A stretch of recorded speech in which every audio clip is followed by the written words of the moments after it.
किसान साथियों, आप लोग कैसे हैं? हमें आशा और उम्मीद है आप लोग अच्छे ही होंगे। साथियों, आज हम आप लोगों के लिए बैंगन की खेती की जानकारी लेकर आए हैं। बैंगन की खेती एक ऐसी सब्जी की फसल है जिसमें लागत ज़्यादा आती है पर कमाई भी ज़्यादा होती है। आप सब बैंगन की खेती करके ज़्यादा से ज़्यादा आमदनी कर सकें, इसके बारे में विस्तार से आपके साथ हम चर्चा करेंगे। इसके साथ साथ बैंगन की खेती कब करनी चाहिए, लागत कितनी आती है, रोग कब लगता है, कौन सी दवा का छिड़काव करके बैंगन की फसल में लगने वाले कीड़ों को खत्म कर सकें, जिससे आप सबके बैंगन की फसल की ज़्यादा उत्पादन हो और आप सभी किसान मित्रों को ज़्यादा मुनाफा मिल सके। मित्रों, बैंगन की खेती अगर आप करना चाहते हैं या कर रहे हैं, आपको यह वीडियो ज़रूर देखनी चाहिए। बैंगन की खेती करने के लिए आपको बैंगन की नर्सरी खुद तैयार करनी चाहिए। दूसरे से पौध लेने पर आपको अच्छी किस्म नहीं मिल पाती। नर्सरी तैयार करने से पहले अच्छी किस्मों के बीज का चुनाव करें, जैसे Pusa purple round, Pusa purple long और पूसा हाइब्रिड 6 या अन्य उन्नतशील किस्मों के बीज आप ले सकते हैं। वैसे तो बैंगन की खेती पूरे वर्ष की जाती है। पहली नर्सरी जो आपको डालनी है 20 फरवरी से लेकर 20 मार्च तक या गर्मी से लेकर बरसात तक अच्छी उत्पादन देती है। दूसरी नर्सरी आपको 20 जुलाई से लेकर 20 अगस्त के बीच में डालनी है। यह बरसात से लेकर जाड़े तक अच्छी उत्पादन देती है। बैंगन के पौधे का जीवन काल 1 वर्ष का होता है। चलिए अब जानते हैं नर्सरी कैसे तैयार करनी है। बैंगन की नर्सरी लगाने के लिए 3 मीटर लंबे, 1 मीटर चौड़े और 15 सेंटीमीटर ऊंचे बेड बनाकर बीज को बोना चाहिए। इसके साथ नर्सरी सीड्स ट्रे में भी बीज की बुआई की जा सकती है। बीज को 5 सेंटीमीटर की दूरी पर बोना चाहिए और बेड को गली हुई खाद या सूखे पत्ते से ढकना चाहिए। बीज के अंकुरण होने तक बेडों को काले रंग की पॉलीथीन या पराली से ढक देना चाहिए। नर्सरी के पौधे में 3 से 4 पत्ते निकलने पर उन्हें खेत में लगाना चाहिए। जब आपकी नर्सरी तैयार हो जाती है तो बैंगन के पौधे को रोपने के लिए खेत की तैयारी करें। खेत को अच्छी तरह से जोतना चाहिए और गोबर की खाद डालनी चाहिए। रोपाई से पहले मिट्टी में फास्फोरस, पोटास और नाइट्रोजन जैसे पोषक तत्व मिलाने चाहिए।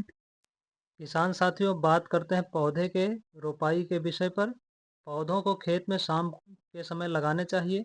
लंबी प्रजातियों के पौधे को 70 से 75 सेंटीमीटर और गोल फल वाली प्रजातियों के पौधे को 90 सेंटीमीटर की दूरी पर रोपें। पौधों की रोपाई कतारों में ही करें ताकि आपको तुड़ाई करने में आसानी हो।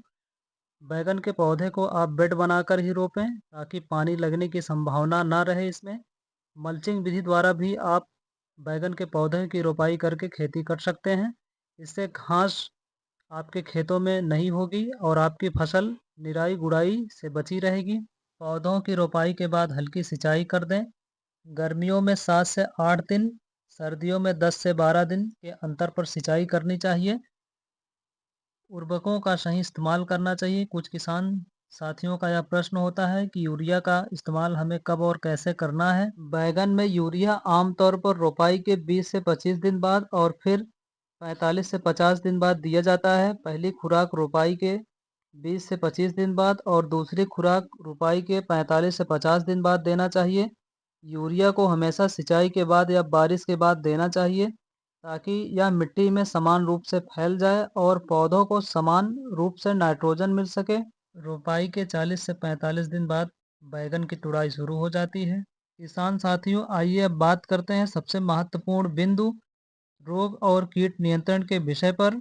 बैगन की खेती में सबसे ज़्यादा दिक्कत आती है रोग और कीट नियंत्रण के विषय पर। साथियों, कभी कभी देखा जाता है कि बैगन के पौधे में फूल तो आता है लेकिन फल नहीं लगता। यह कौन सा कारण हो सकता है? तो पहला कारण है पानी की कमी या दूसरा कारण परागण की कमी है। इस समस्या से निजात पाने के लिए फसल में बायर कंपनी का एडमायर कीटनाशी को 60 ग्राम प्रति एकड़ के हिसाब से छिड़काव कर देना चाहिए, जिससे आपकी फसल में फल आने शुरू हो जाएंगे। कभी कभी फूलों पर रस चूसक कीटों का प्रकोप बढ़ जाता है। इन पर नियंत्रण पाने के लिए एमएफसी रोगोर कीटनाशक को 1 से 2 मिलीलीटर पानी में मिलाकर छिड़काव करना चाहिए।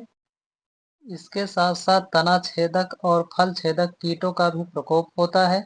इन कीटों के नियंत्रण के लिए पायरिप्रॉक्सीफेन 5%, फेनप्रोथ्रीन 15% को 200 से 300 मिलीलीटर प्रति एकड़ के हिसाब से पानी में मिलाकर छिड़काव कर दें। इसके साथ साथ कभी कभी पत्ती धब्बा रोग देखने को भी मिलता है। प्रभावित पत्तियों को तोड़कर हटा दें। बीमारी के लिए बाविस्टिन या क्लोरोथनोनिल के साथ जैविक कवकनाशी का उपयोग करें, जिससे आपके फसल की बीमारी दूर हो जाएगी। आपकी फसल रोग एवं कीट प्रकोप से मुक्त हो जाएगी, जिससे आपके फसल की उत्पादन क्षमता बढ़ेगी, आपकी आमदनी भी काफ़ी बढ़ेगी। किसान साथियों, वैगन की खेती की संपूर्ण जानकारी हमने एक एक करके आपको समझाई। यह जानकारी आपको कैसे लगी, कृपया कमेंट के माध्यम से हमें ज़रूर बताइएगा। इसके साथ साथ अभी तक हमारे YouTube चैनल को आपने सब्सक्राइब नहीं किया है, सब्सक्राइब कीजिए, लाइक कीजिए, शेयर कीजिए, ताकि हम आपके लिए ऐसे ही वीडियो लेकर आते रहेंगे। आप सभी का सपोर्ट करने के लिए धन्यवाद।